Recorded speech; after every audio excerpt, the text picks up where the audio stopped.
A quick message from Gabriel Rovira. I'm coming to you live from my apartment in La Habana, Cuba. I want you to all have an epic time listening to our show, and I want to thank you all for coming and tuning in every week for Movie Talk Therapy.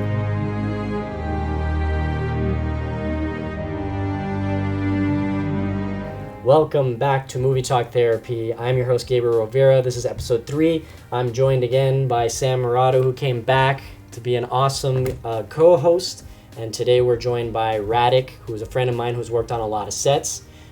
Specifically one that we want to talk about. He worked on Guardians of the Galaxy Volume 3 and the Holiday Special. And I could really only say much about the Holiday Special because Guardians 3 hasn't come out yet. So. We don't want to give away spoilers. We can't talk spoilers.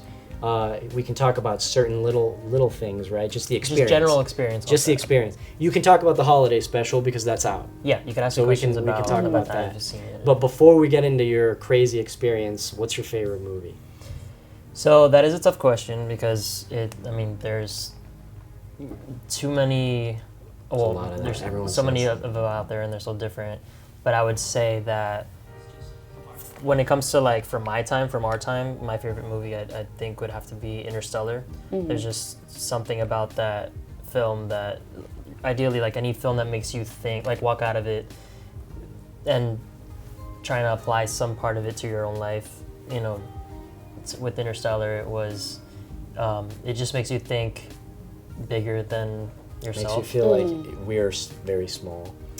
We're very small. Immersive. Exactly. It's a very immersive movie. Yeah, so I really, I don't know, I felt something in that film and I enjoyed it. And I love anything space, anything NASA. Matthew McConaughey, I think, is a great actor. Jessica Chastain, Anne Hathaway. And we could just keep going. So good. Yeah, but I really enjoyed that film. We shared that favorite movie Sci-fi for a while. as well. Because I saw that movie 5 times in theaters. The music. Exactly. The music. Oh. Hans Zimmer. Hans Zimmer! So Stay has been my sleep playlist since. So for whatever reason, it just calms me. It just brings me into this weird I don't know. I had an Interstellar phase too. I feel you. It's the best. Every good artist has an Interstellar phase, let's be honest. So anyway, let's go into Guardians. So what I want to do first is I want to talk about the story. Tell me the story of how it happened and how you felt the moment you got the call. Tell us the story of how what you were doing before and how the transition from your life before to your life on Marvel. What was the difference? So my life before, but still working. Yeah, still working in the film industry, but the transition and the difference between. So it was a very drastic change because I was, it was after or during everybody coming back from COVID. It was 2021, so I was still trying to live in this world of the film industry in 2020 was everything shut down and we had to figure out people had to get regular jobs until we were trying to wait and see what was going to happen. And I was working again and I started it was a 3-month reality show shoot, nothing crazy. It was kind of I don't even know who we were filming for or whatever. I think it was for VH1. And so a couple months earlier in the summer, there's a movie called Do Revenge. It's a Netflix film. It had some pretty big teen actors Camila Mendes, Maya Hawke, Sarah Michelle Gellar was in it. So all these artists that I guess they come from the Netflix world or Riverdale, whatever. They filmed the majority of this film in Atlanta, so the whole crew had come down to Miami for a week to film, which is where I got hired just to work that 1 week. But I got to meet these people, and the crew was very welcoming, and I made friends with these people. So after working on this film, somebody had gotten hired on Marvel, on Guardians of the Galaxy, and posted on Facebook a status update oh my god, I can't believe it, just I'm working on this Marvel film, I can't really talk much about it. So I just congratulated her and I was oh congrats, whatever, I wish it's my dream to work on that, whatever. Simple comment, I didn't expect anything of it. And then she actually messaged me after. She was oh they're actually looking to hire, and I remember you had mentioned you are trying to head to Atlanta. Because I want to work in the feature film side of the industry versus in Miami, it's mostly TV and commercials and music videos. And lots of music videos. A lot of music videos. And, too many. Yes. Yeah, but the films, they never really, they'll shoot for a week to do like B-roll or like any small scenes that they need, like the exterior, of the location if the film is supposed to be taking place like in Miami or something, and the majority will shoot either in LA or New York or wherever, Atlanta. So so I've always wanted to branch out and leave and find that opportunity, and yeah, so so she had me send her my resume, and I sent it out. She gave it to her higher ups, and I heard nothing back for like a little over a month. So I thought, okay, she's already working on it. I already know that she's there, so nothing's going on. Whatever. I guess I didn't get it. I'm working on this reality show, whatever, and finally I get a random call, and they were like, "Hi, is this Radek, Novo?" And I was like, "Yeah, this is him. Who is this?"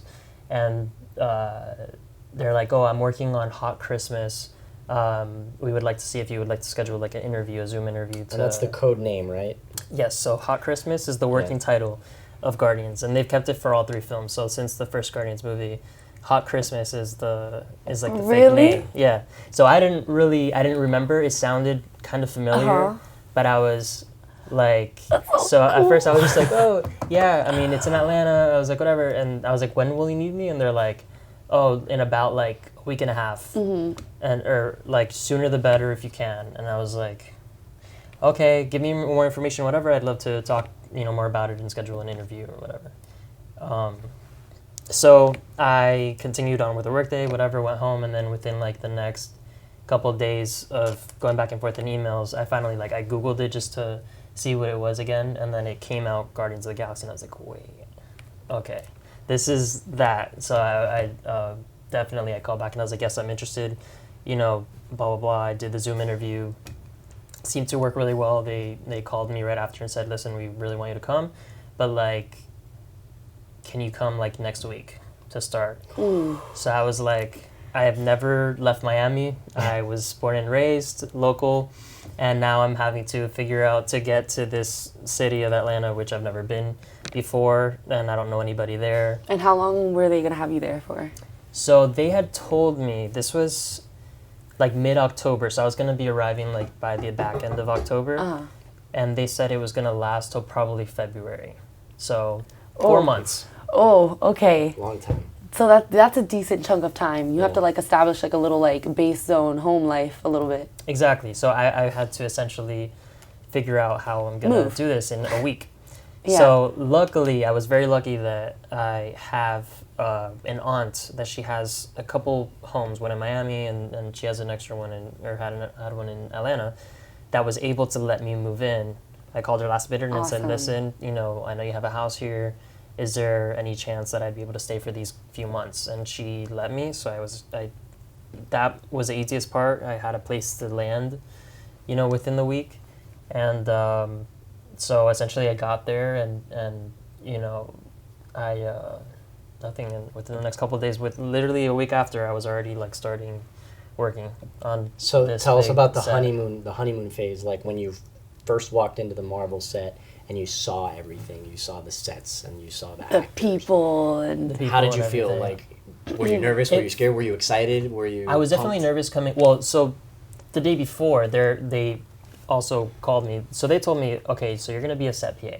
That's what I've been doing since 2017. Okay. So I had already been a PA. I already knew what that was. I knew this was the biggest set I was going to be on. I had been on bigger or not bigger than this, but big sets before. I just didn't, every time you start a new job, it's, brand new people. This is I've never been to this place. I don't know one person. I'm the new guy. And they also don't tell you a lot about what you're going to be doing. Exactly. You figure it out as you go. So this was, it was like a culture shock type thing. And it was out of my bubble that I've always been in. So it was definitely, aside from even just being on this new project and being nervous about being on Marvel on this thing that I, don't know how it is. The transition was a little, nerve-wracking. But then, so I got the call the day before. They called me again, and they said, listen, we actually decided you're going to be, or you're going to be the key PA. So what a key is there's the AD team, which is the first assistant director, which works directly with the director. He'll have, depending on how big of a set, he'll have like second ADs, which are under him. It's like, and then from him goes like the key PA, which is in charge of all the other PAs. Okay. So it's like, yeah, so that's how it kind of works.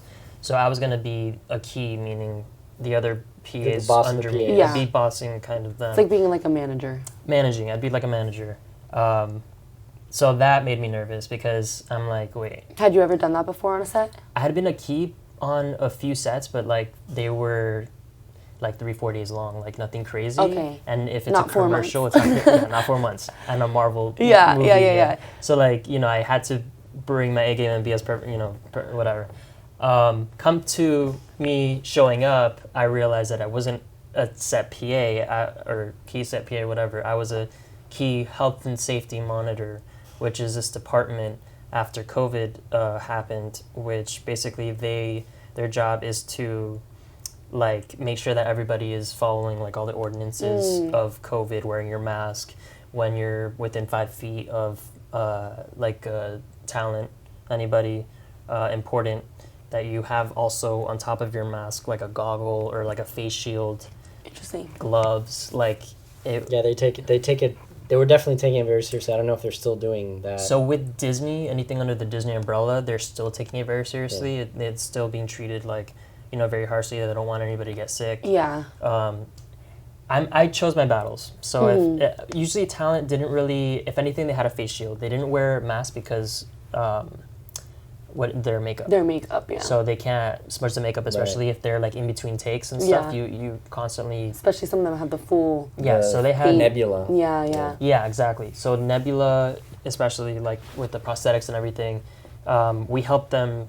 So there's something called the Z shield. So it's something that connects to your neck. It claps on, and then it's like a thing that you could pull up and down. Okay, cool. So she would have that up when she has people around her and in between takes. In the very beginning, and it was always changing. Every single few weeks, the rules would change on how things were being, you know, done. So like in the first month, I was like personally handing each one of them their masks and stuff, and they had their own bags. And you know, Nebula, because she had the prosthetics all over her neck too, I had to put it on her. Yeah. And so the talent was very nice. They were all great. Nice. You know, people That's very good. professional, and That's good. it was a pleasant surprise because usually, like, you know, anybody on that level, you don't know how they're gonna be, especially if Yeah. you've never, you know, met them, and Or if they're having a rough day, you never know. yeah, exactly. So you never know how it can be, but In terms of like talent and the actors, like, did you? Obviously, you didn't like make friends with them, but did you, when you were on set, was there like an energy that you felt like one of these guys is somebody I could get along with? Like, for example, Chris Pratt. Like, how is he on set? What's his energy like? So you always want to keep everything professional. You don't Right, want to. of course. I mean, they do have. I mean, they're everybody's there to work, so you don't want to, you know, try to get in their space. You don't want to bother them. You know, they're going through so much as it is, and especially anybody with prosthetics, they're there like 3 or 4 in the morning, putting on makeup for 4 or 5 hours, and then doing like a 8 to 10 hour day. So everybody is, you know, you just, you know, keep it chill. But like Chris Pratt, he is, I don't know if you've watched Parks and Rec. Yeah, Parks and I love that Recreation. show. He's literally Andy. Like, he's the same guy. Which was like, at first I was like, is he just doing an act like all day? All day, yeah. Like, or is this actually him? But no, he's always goofy. He's always singing. I had to constantly, as tough as certain aspects of it could be, I have to constantly remember, like, I'm on the biggest set in the world. Yeah. It was the biggest, at that time, the biggest budgeted film currently being made in the world. Yeah. In that moment. And then we also broke the Guinness Book of World Records for the most prosthetic makeup applied to, like, on a film set. Oh, Which so cool. the Dr. Seuss movie, live action, was the one that had that record prior. Cat in Hat? No, The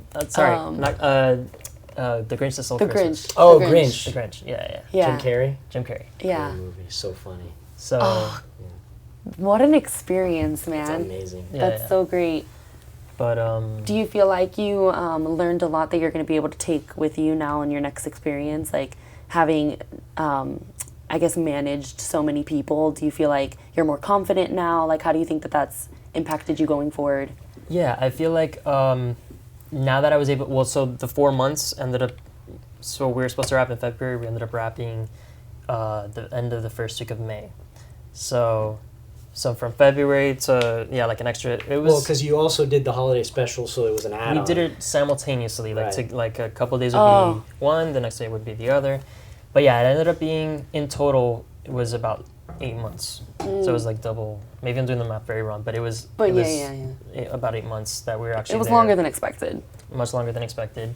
Now that and then after that I knew I just had to go back. I wanted to go back home just to get back in my rhythm and see my family and my friends again.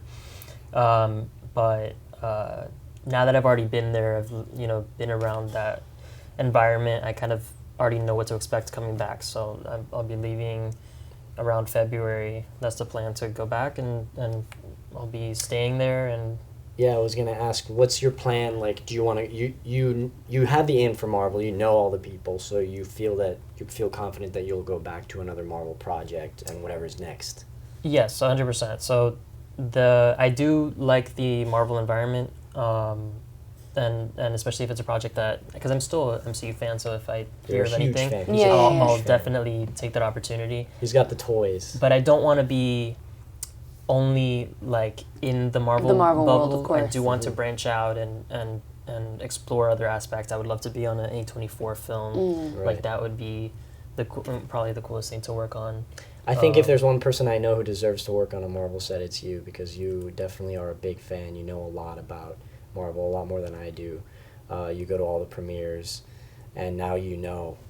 I mean, you're a few degrees of separation with James Gunn, So yeah, it's- so James Gunn is another like side story aside from yes, it being. I was gonna ask about that, because Yeah. you do have a story that you told me about how you DM'd him a long time ago. Yeah, so when I first started being a PA, Uh-huh. I think it was like in early 2018, I had sent like, just for the hell of it, like he's not going to read it, nobody's going to read it, but might as well. I did it for him and I think the Russo brothers and somebody else.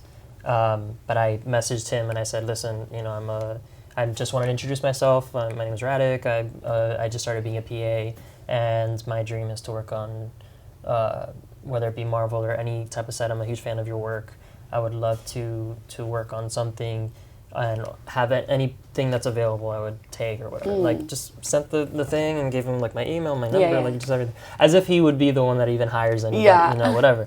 But so you yeah, shoot I your shot. shot my shot. I shot the. You shot Shot the my shot. shot my shot. You did the thing. I did the thing. I sent it over in 2000. So at that point it was like 4 years ago, at the time, and then obviously never read it. Never, everybody messages him every single day. But then to end up somehow on this set, it's like I threw it out in the universe, and somehow The something universe listened, Somebody answered. and it put Somebody me in that answered. spot, and Yeah. and it put me there in the same room, and I got to watch this man work for 8 months and do his job as a fan, but also like as a coworker, and experience that. That was a cool That's so surreal. thing. So awesome. And like to make my version of, or my story, like a little unique to me at least, or special, is like, you could say like Steven Spielberg, like he's my favorite director, and then you already know all the movies and whatever, but like I had already been a fan of James's like work that he had already done, not knowing that he had directed or written the stuff. So like the live action Scooby-Doo movies, I remember in kindergarten we all did I think it was like my first field trip to see the movie, the second film, or maybe it was the first one, I don't remember, in the movie theater. So it was like the coolest thing. I saw recently, it still holds up. Still holds up. I just rewatched them on Netflix. But yeah, I and think I've only seen the first one. I didn't even know there was more than one. there's a second one, Monsters yeah. Unleashed. Monsters Unleashed, which is Second great. one. Oh, I'm gonna check I it out. still think it's great. But the Netflix? spooky, yeah. Okay, all right. I think I saw it on HBO Max or something. Or maybe, yeah. Well, I'll just- find it. you'll I'll find it somewhere. on one of find those. Yeah, Yeah. on something. But yeah, my older cousins he's like their family is super obsessed with Scooby-Doo, whether it be the cartoon or whatever. So it was something that we had bonded on, and the live action, he actually had written that. That was like his first, I think, like feature film that he was able to write, which opened up the door because of the success for him to start directing and doing his own stuff.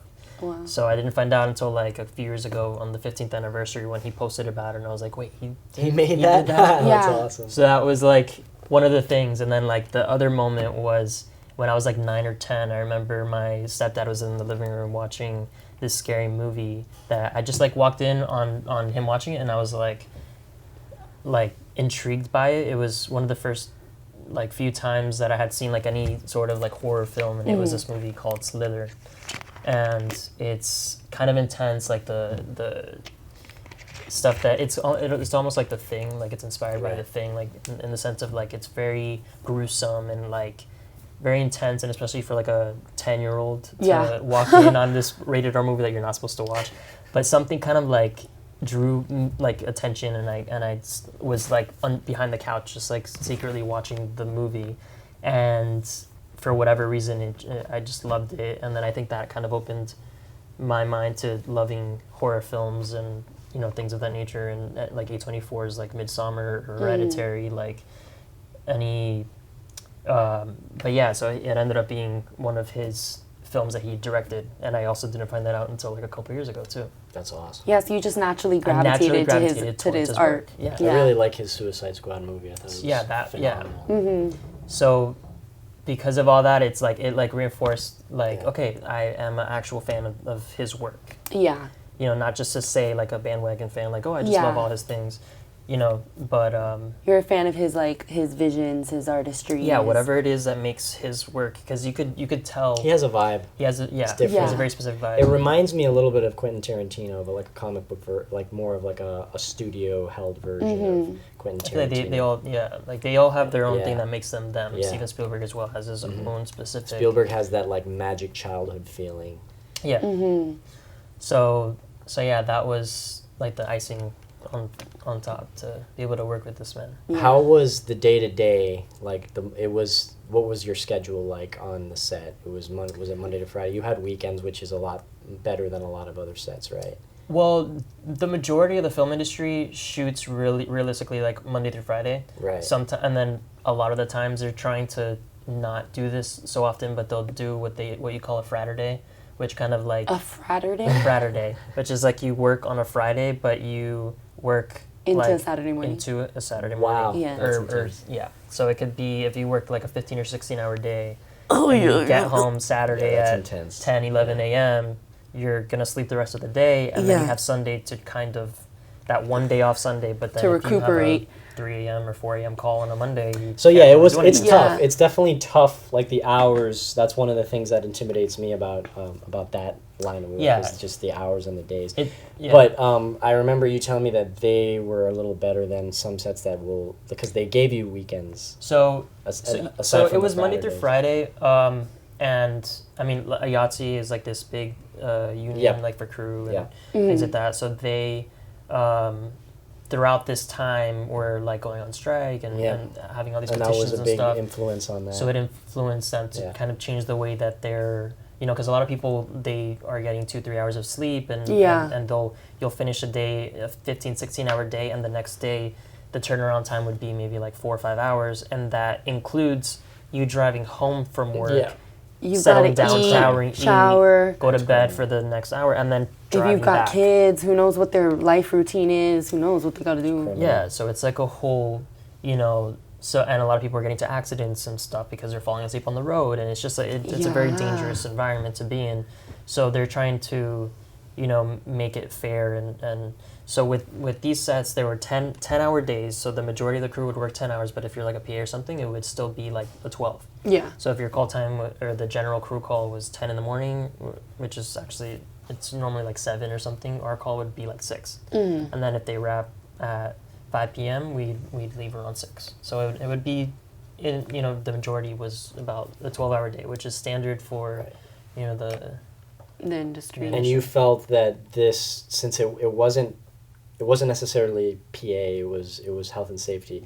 It felt like less of a workload because you were mostly just making sure things were all right rather than having to move stuff. Health and safety was interesting because the PAs are focusing on the actual set stuff, that anything that anybody needs assistance or whatever, any hands on, whether it be building tents or whatever's going on, or helping like making sure that people are quiet while they're rolling, and working the bell, which is like when you're inside a studio, you like it just lets everyone know when you're rolling or when you're cut. There's a bunch of stuff that PAs do, but so as a health and safety monitor, we didn't do that. Our kind of thing was just monitoring people, watching people. So you had either the crew would see us either two ways, that we're doing too much or we're doing too little. So yeah, it was a unique experience. I do plan on, when I return, to not really do that department. That was kind of my in, and I did join the union for the local 479 in Atlanta. So that union is a little different in the sense of it has there's multiple departments you could join within it. Usually, like in Florida, it's more like there's a union for each department. In this one, you could be with like either a grip or an electric or anything in art department, which is like the props or set deck. Or within that same union. Within the same union. So if I ever get an opportunity to join a union project, I could do any of those positions. That's awesome. That opens up a lot more opportunities. Yeah. That's really great. Of course. And so what's your like main goal? Like, what's the dream? What's your dream position?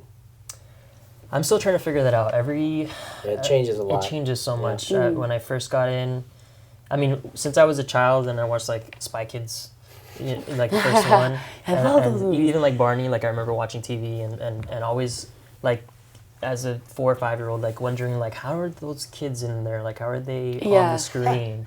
Like, that doesn't make sense to me. And I feel like not many people around me really thought that part. They just watch it as entertainment.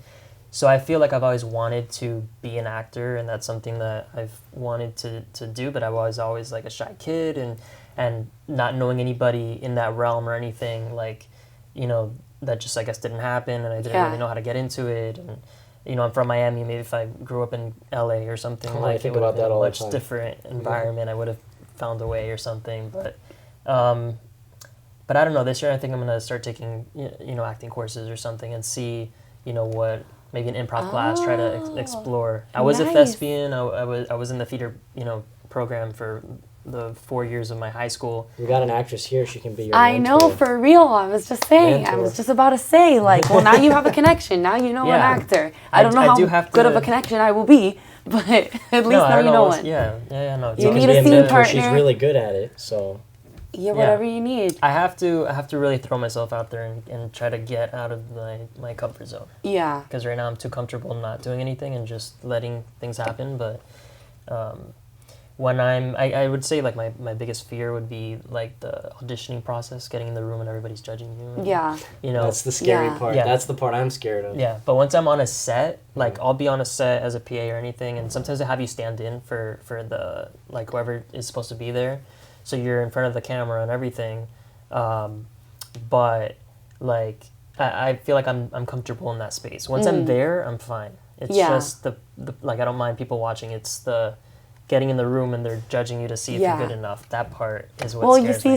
So what I'll say, if I can give of course. My little actor advice is, and I'm sure you've probably heard this before from like, I'm stealing this from famous actors who have said it. So that's it's not how you learn. It's not my brain. Everybody learns from each other. Other people have definitely said this, other wise minds, but you have to think of the audition process completely different. You have to change your mindset on it.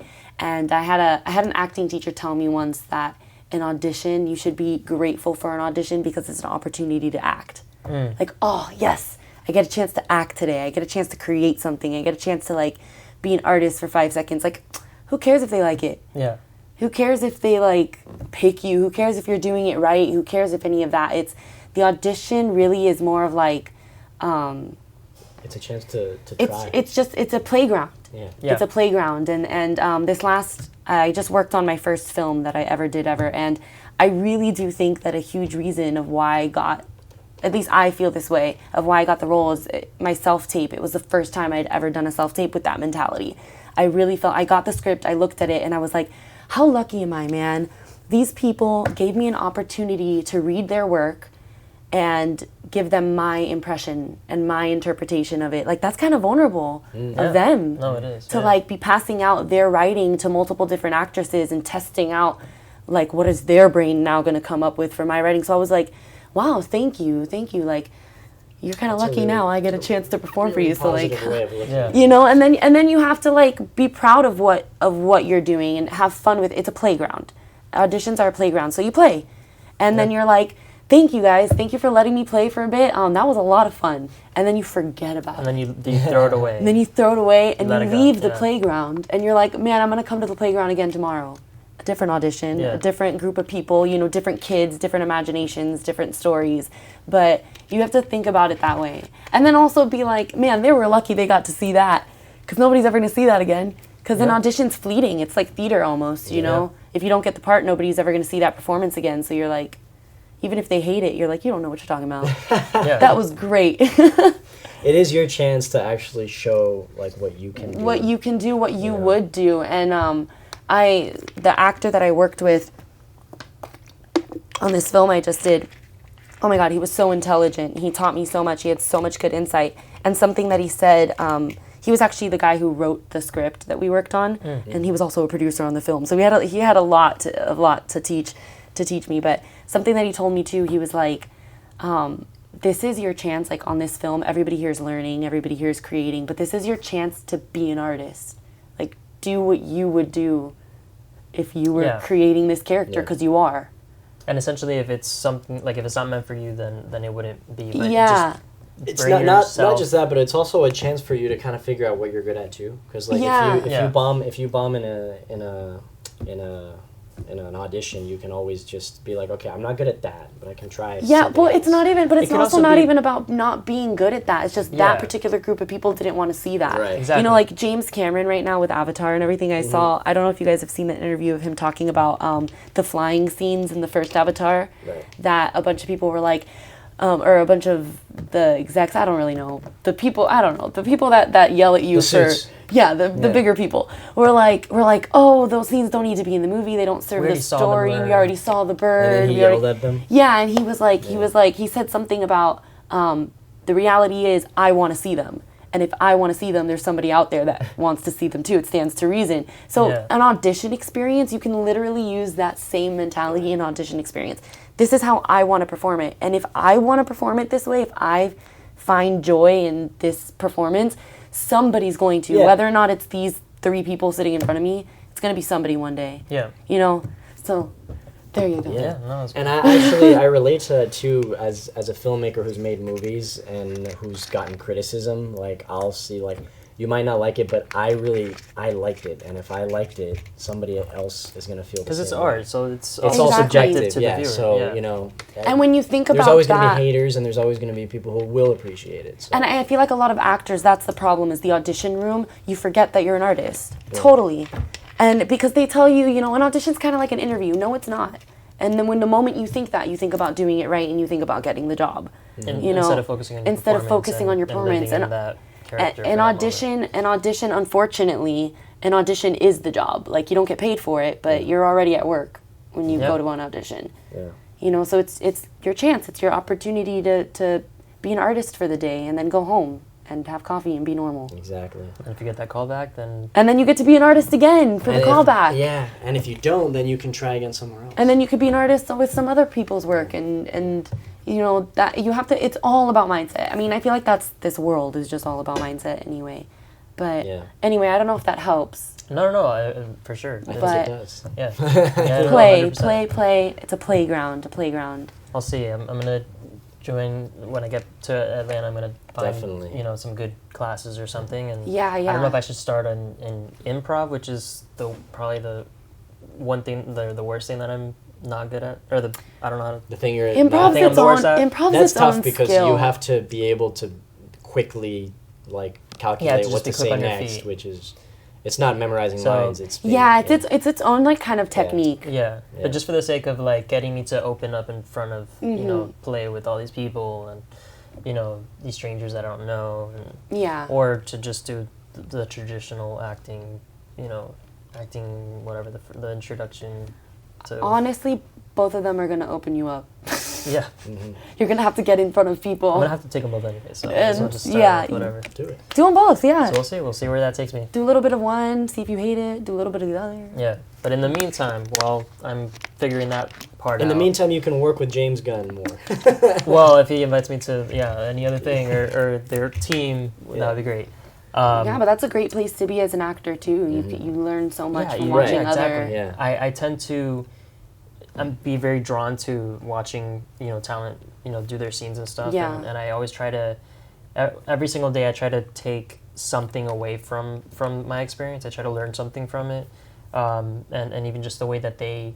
Because you're watching these A-list people that have already made it. Zoe Saldana, Chris Pratt, like all these big actors. people. Yeah. So to see, it's like a free masterclass just watching them in front of you do their scenes and run their lines, and to see it, without editing and all that stuff, just like in its raw form. And I think that's a really, people I'm sure would pay to be able to see that. So I'm definitely taking notes every single day that I'm on every set. Do you think that being a part of the health and safety, that you had more, I guess, downtime to kind of be able to take in those scenes and watch that than you would have had you been a traditional PA? Because maybe that's kind of like a blessing in disguise. Exactly. So that was, so even as any, the general crew or PAs, whatever, there is a lot of downtime. So it is a 12-hour day, but you're not constantly working like a 9 to 5. There's downtime, you go out, you get snacks or whatever. But, you could be called to do actually, some work, and then you're not even in the room or something with, an on-set monitor. We have to monitor. So if I'm watching, these people, I'm monitoring. So if anybody has, nobody could really question you. So if I'm standing and I'm, whether we're in the spaceship or something filming a scene, which not a crazy many crew, sentence just came out of his mouth.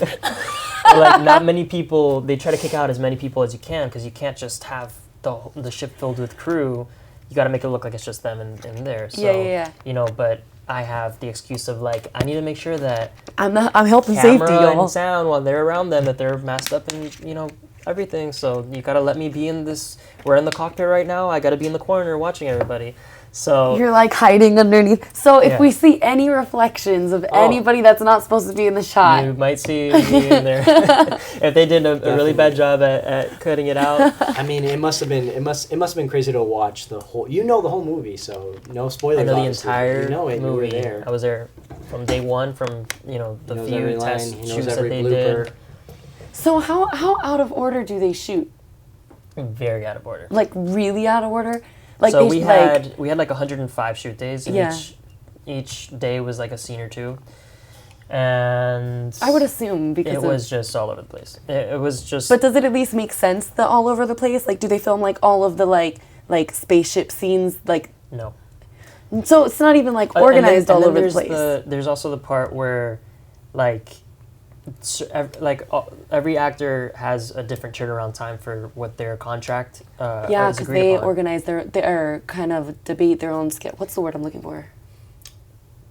They collaborate.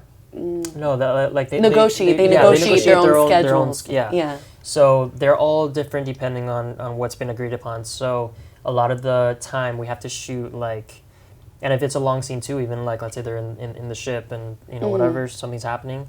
That might be something that has to be 3 days shot, but they can't. They did a really good job at trying to give them their time off as well. So we would go back and forth. So on Monday we shoot these 3 actors together in this scene, and then Tuesday we're going to shoot the other 2 that weren't in that scene because they were off that previous day, and then the next day we'll shoot them in the scene again, and then while the other people that were just there yesterday will have their day off, and then we'll go back to them. So it's kind of they strategically try to give them as much time off, freedom as they can, to make it smooth, and so it was all over the place, the process, and I think I don't know if I'm allowed to say anything, but don't get it's not from point A to from the start to the finish. It's just very mixed. I figured it wasn't any. I am surprised to know that they don't do I kind of thought that maybe all the spaceship scenes would be done in the first week or that as well. They have the week or two that are this set, or this set. But I guess it makes more sense what you're saying because there's so many different people to schedule around and to organize. It's true, and it's also a huge movie with multiple set pieces. So Yeah. they're probably gonna do Yeah. Which makes you actors think and about time. like Infinity War and like Endgame Oh, and like yeah. getting all of those people together for that like last fight scene. I mean, all these high. That must have been nuts. that you know. must have been I'm just sure a that they whoever probably had to- scheduled that. Oh, They probably had to shoot some scenes separately and CGI digitally put people in there. I'm sure of it. because But the fact that they were, I mean, at one point they were all in Yes, the actual same yes, room. yes. That's like, that you were able to get all these people. You know, All-Stars. it's crazy. All-Star. Whoever scheduled that needs a coffee. A coffee and a raise. And A an coffee and a Oscar. raise and an Oscar. Yeah, And an they need Oscar. their own Oscar. All right, so we are running short on time, but I want to thank Radek for coming and giving us these words of inspiration and these awesome stories. I want to thank Sam Thanks for for having coming back on. And that's going to do it for Movie Talk Therapy Episode 3. Thanks for listening. We'll be on Spotify and YouTube. Come back next week. We'll be back.